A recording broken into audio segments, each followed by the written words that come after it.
natin, no? So, syempre, introduce ko muna po yung sarili ko. Ako po si Annalyn Madlambayan. Isa po ko sa unang 3 Pilipinong naka-experience ng Genki sa Malaysia. Yes, kami po ni Ma'am Isay.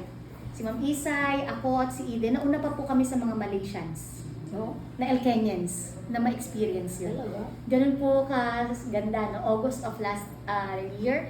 And then September of last year, naging interested po kami about Genki kasi naiuwi namin yung isang machine. Isa lang yon, pang trial, pang personal use lang muna, pang pakilala kasi hindi pa tayo approved. And September po, si Miss Pam po, isa po sa mga nakasama ko yung nag-training ng own expense niya. 2 days before kami lumipad, doon nag-decide silang magmama, sumahal talaga yung ticket plus the hotel kasi walang reservation, di ba? So, napakapalad po na nadala rito. So, isa po sa mga pinapakilala namin among the 200 products of Elken ay si hydrogen inhaler. Okay? So, i-recall muna natin, saan ba natin narinig si hydrogen? Doon po sa ating chemistry subject, doon sa periodic table, na letter H na nandito sa kaliwa, na pag yun ay binlang ko, yung H, walang magkakamali. Tatandaan sa chemistry po, sa science, no? H-O-H. Yeah. Pero, hindi po natin binibigyan ng pansin. Kasi ang air na binibigyan natin ng pansin ay yung oxygen. Yun yung ini-inhale natin galing sa plants and trees. And then yung nilalabas ng katawan natin, yun yung carbon dioxide. Pero, aralin natin sino ba si hydrogen. Okay? So sabi nga po kung si oxygen ang susustain ng buhay, si hydrogen naman po ang nag-uplift o nag-e-enhance nito. So up to date po, merong more than 2,000 publications on the medical effects of hydrogen have been published worldwide. And among this, more than 1,300 publications, it is suggested that hydrogen has a potential therapeutic effects on more than 170 different human and animal diseases. And more than 100 ay may clinical trials po. Okay. So, sino ba si hydrogen or si H2? Siya po ang smallest molecule sa buong mundo at lighter than air. Siya po ay odorless, tasteless, colorless, at non-toxic. Kaya pwede po siya sa baby. Okay? At siya po ay nagpo-possess ng strong permeability and rapid diffusion. Anong ibig sabihin? Kapag merong na stroke, na heart attack, na aneurysm, ang unang first aid ay oxygen. Pero it takes time para kumalat yung oxygen from head to toe. Samantalang si hydrogen po ay 4 times faster ang pagkalat sa katawan natin. Di ba ginagamit din yan sa hospital? Yes. Sa mga ambulance po sa Japan, sa Korea, some part ng US and UK, hindi lang po oxygen ang nasa ambulance nila. May hydrogen inhalation na rin po. Bakit? Kasi yung na-aneurysm or yung cardiac arrest or yung na-stroke, kapag nilagyan po ng hydrogen inhalation, lesser po ang chance na makomatose at mas mabilis ang recovery. Okay? So, siya po ay kinikilala rin na isa sa mga pinakamagandang at powerful na antioxidant. So, meaning, ang antioxidant, pampaganda, pampabata, pero ang main purpose niya is anti-cancer. So, lagi kong tanong, number 1, may 3 po akong tanong along the presentation, no? Number 1, magkano ang kaya nating ibayad para maiwasan ang cancer? Priceless. Diba? Wala ka namang walang halaga yun eh. Kahit magkano ibayad mo, kahit pinakamayaman ka, hindi ka safe. Okay? So, siya po ay powerful antioxidant. Nag-exhibit po siya ng anti-inflammatory. So, yung pamamaga po inside our body. Sabi nila, pag may cancer ka, madaling ma-detect nasa ng inflammation. Pero, kapag wala kang cancer, hindi ka nag-undergo ng kahit anong therapy, hindi mo alam nasa ng inflammation sa loob ng katawan mo, hindi ka aware. Pero may palatandaan po pala yun. Kapag ikaw ay lumabas ng bahay, nahanginan, walang kumagat na insect at may kumating part, nandun ang inflammation o pamamaga.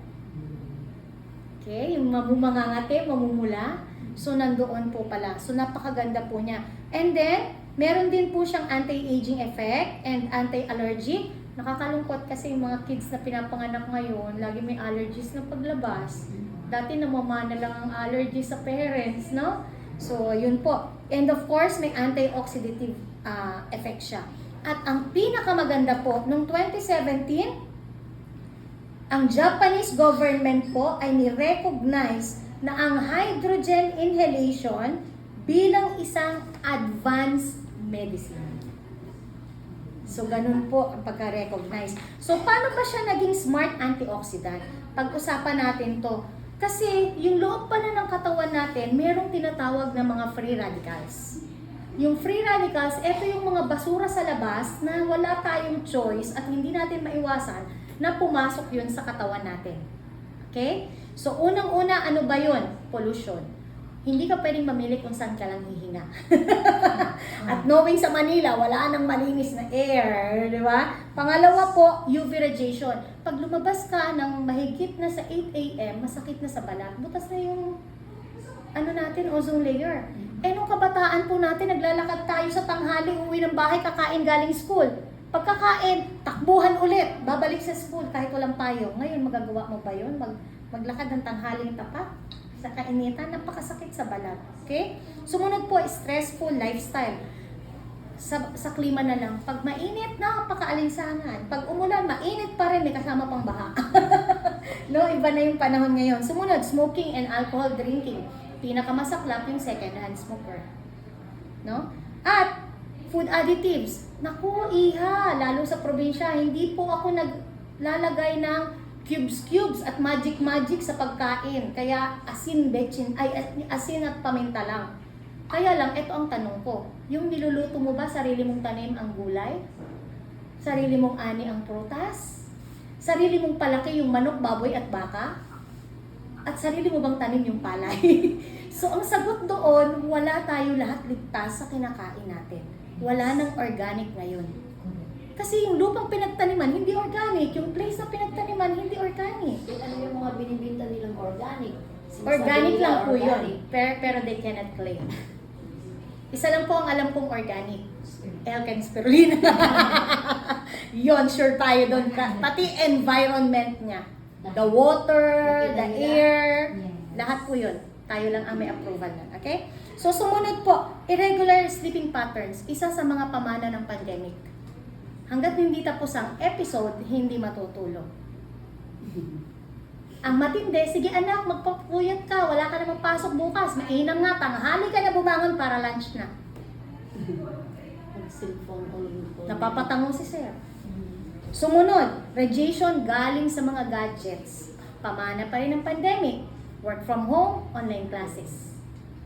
LED TV, LED lights. Di ba? So, wala na po tayong ligtas. Anong gagawin ng ating smart antioxidant na hydrogen? So, si H2 ang nagre-represent for our hydrogen and si O ang nagre-represent for free radicals. So, si H2, kapag na-meet si O, it becomes H2O. Water. Yes. So, sa ating pong hydrogen, na-meet si free radicals, magpo-form into water, i-excrete sa loob ng katawan through urine. Marami po kaming users niya na first time pong gumagamit. Kapag po umihi, amoy pusit. Kasi yung dumi sa loob ng katawan. Lumabas na yung amoy ng puset. Yes. Kasi basura yung sa loob na hindi siya makalabas. Ilalabas po yan. No? So, ayan po. And ano naman yung mga benefits ng hydrogen inhalation? Dahil sa ilong nakalagay, sir, number 1, lahat ng problema sa respiratory system. Unahin na natin yung allergic rhinitis, sinusitis, bronchitis, asthma, pneumonia, emphysema, lung cancer, tuberculosis, anything. Ma-address niya po kasi diyan siya dadaan. Okay?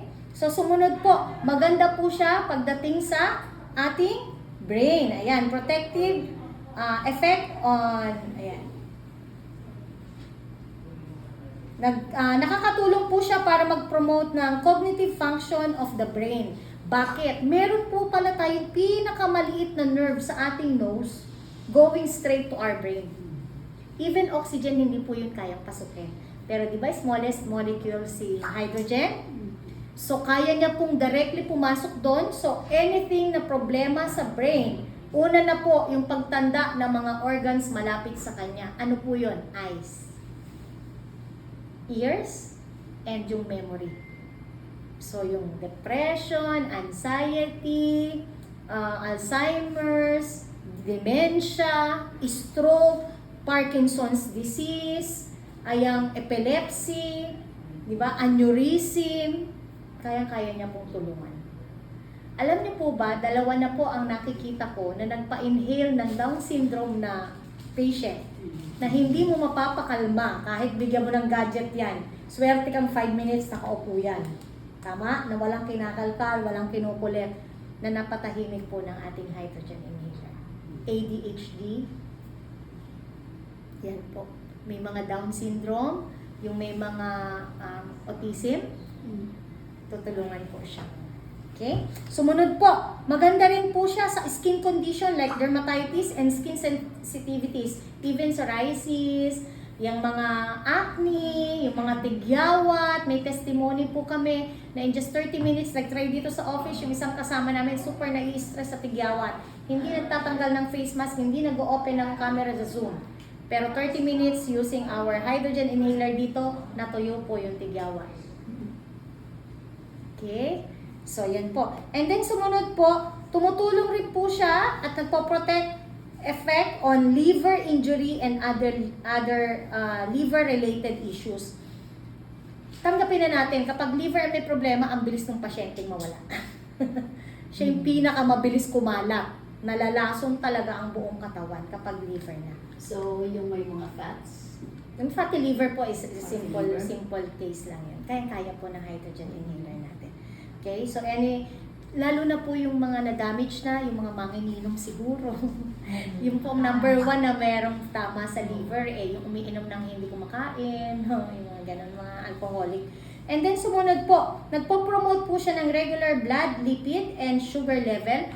Even type 2 diabetes po kaya niyang tulungan. Okay? So, pwede natin itanong, ano yung type 2 diabetes? Ang type 1 diabetes kasi, hindi nagpo-produce ng insulin yung pancreas, kaya kailangan mo mag-inject. Ang type 2 diabetes, mas delikado kasi nagpo-produce naman yung pancreas mo ng insulin, kaya lang nire-reject ng cells. Okay? So, naiaayos po yun. And then, of course, para naman po sa lung function. Ang COVID po, may post-COVID symptoms po tayong lahat. Lahat tayo naapektuhan. So, ang COVID po pala, hindi siya nakakamatay. Kaya lang, ang tinitira niya yung lungs ng isang tao, kaya humihina, namamatay yung mga good cells, kaya hindi makaproduce ng enough na oxygen. Kaya di ba, oximeter ang ginagamit, kaya natutuluyan, bumibigay ang lungs.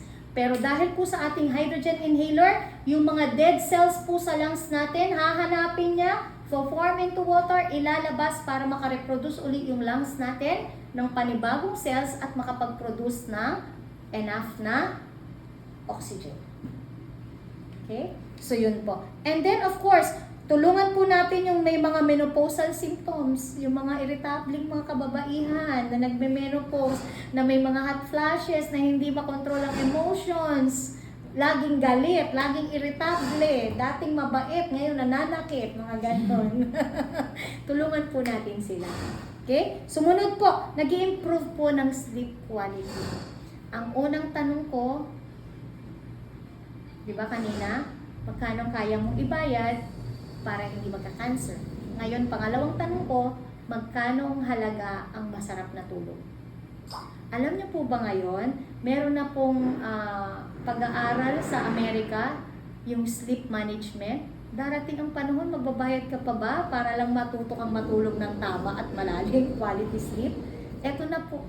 Karamihan po ng lahat po ng gumamit ng hydrogen inhaler, nagkaroon po ng sleep like a baby na moment. Hindi po mababayarang sarap ng tulog. At ang tulog po ang pinakamagandang gamot sa kahit anong sakit. Basta makumpleto ang tulog, nakapahinga ang organs, mabilis makarecover ang katawan. True. Okay? And then sa brain na pag-usapan natin, pangatlong tanong ko, magkano ang kaya mong ibayad para wala kang malimutan ni isa sa family members? That's hydrogen inhaler. Yeah. even dementia. Uso na yung dementia. Okay, bakit po? Kasi po pala, may doktor akong nakausap, yung maintenance po pala sa cholesterol, di ba mataas ang cholesterol, bibigyan ng maintenance. Along the way, kaya bumababa ang cholesterol, tinutunaw yung fats sa loob ng katawan. Kaya ang problema po, pag wala ng fats na matunaw sa katawan, 80% po ng brain natin fats. Okay. Konti na lang po. Konti na lang po. Okay? So, ngayon po ang ating hydrogen inhaler, pagdating po sa purity, konti na lang po, 5 minutes. Pagdating sa purity, we are 99.996% high purity. Meron po tayong electrode, na, electrolyzer na patented. Ito po siya. Okay? Meron po siyang long-lasting or 5,000 hours na kayang i-produce yung ating hydrogen. Plus portable, no po, ayan, madali, 2.2 kilos lang. Silent and quiet design, para raw may 2 tao lang na bumubulong. Actually, wala ka namang maririnig sa kanya. And then, may intelligent safety detection system. Number 1, hindi siya gagana kapag may low water level na. Sumunod po, meron siyang slant detection. So, hindi ka matatakot, sir, na baka yung tubig pumasok sa hose, pumasok sa'yo, pumasok sa lungs. Bakit? Pag na-slant po siya ng konti, auto-stop. Okay? Sumunod po, merong overpressure production. Actually, patented po tayo pagdating sa safety design. Ipasok ko doon. Bakit? Basag na po yung labas, buo pa ang loob. Ganun po siya katipay. Huwag naman natin basagin. Okay. Sumunod po, meron po siyang TDS quality. Ito po yung quality ng water na ilalagay mo sa kanya. It should be distilled water lang po. May gumamit po ng ibang klase ng tubig, hindi talaga siya gumana. So, hindi pwedeng tap water? Hindi po lalo. Kasi po, ang distilled water, ang 0-0 in everything. Ay, walang minerals. Basta 0-0 in everything. Okay. Yes. Okay. So, yun po ang kailangan sa kanya. At pag re-refillan mo siya, no need na itapon mo yung dati. Refill lang. So, distilled water, so ano yung mga bottled water na binibinta na distilled? So, hihingi na po ako ng royalty sa Wilkins at Absolute next time. Kasi lahat po ng nabenta kong hydrogen machine ay bumili po ng Absolute at Wilkins. So, Absolute lang. Yes. So, Absolute Wilkins lang ang and Absolute, yeah. Na bottled water? Apa. 500 ml lang. Actually, sobra pa yun ng ganyan kasi lahat po ng bagong unit may konting laman na water. Bakit? Iniingatan po ng company mai-on siya nang walang tubig. Ay, kailangan may tubig palagi. Kasi po, yung water po ang nagiging medium ng ating hydrogen gas para mag-evaporate papunta sa atin doon sa hose. So, meron po tayong tinatawag na patented water and vapor separation structure. Hindi, parang oxygen, hindi kasi siya mag-evaporate pag walang water. Okay, yun po yung nagiging medium niya. And then, sumunod po, meron po siyang filter replacement, so nauubos pala. Opo, syempre, pinapalitan yan. Pero dahil tayo ang nag-manufacture, sa atin lang din po yun mabibili. Hindi po, wag po kayo mag-alala, hindi siya disposable. Plus, may overheat protection. Pag nag-overheat, mag-i-stop lang siya after 30 minutes, i-on mo na ulit. Pero may experience po ako from 7 a.m. sa clinic po ng isang doktor up to 9 p.m. Dire-diretso po ang gamit, wala namang overheat. Okay? So, wala po bang magtatanong kung magkano siya? Itsura ng Okay, magkano? Okay, pag-usapan po natin. Pero bago natin pag-usapan, para kanino siya? 2 minutes na lang. Palabas po ng cellphone nyo, pag-usapan natin yung presyo. Pwede pong palabas ng cellphone. Pakiset po sa calculator, tablet po, calculator. Calculator lang. Kailangan po calculator. So, eto po, para kanino siya? Maraming nakasulat dito, pero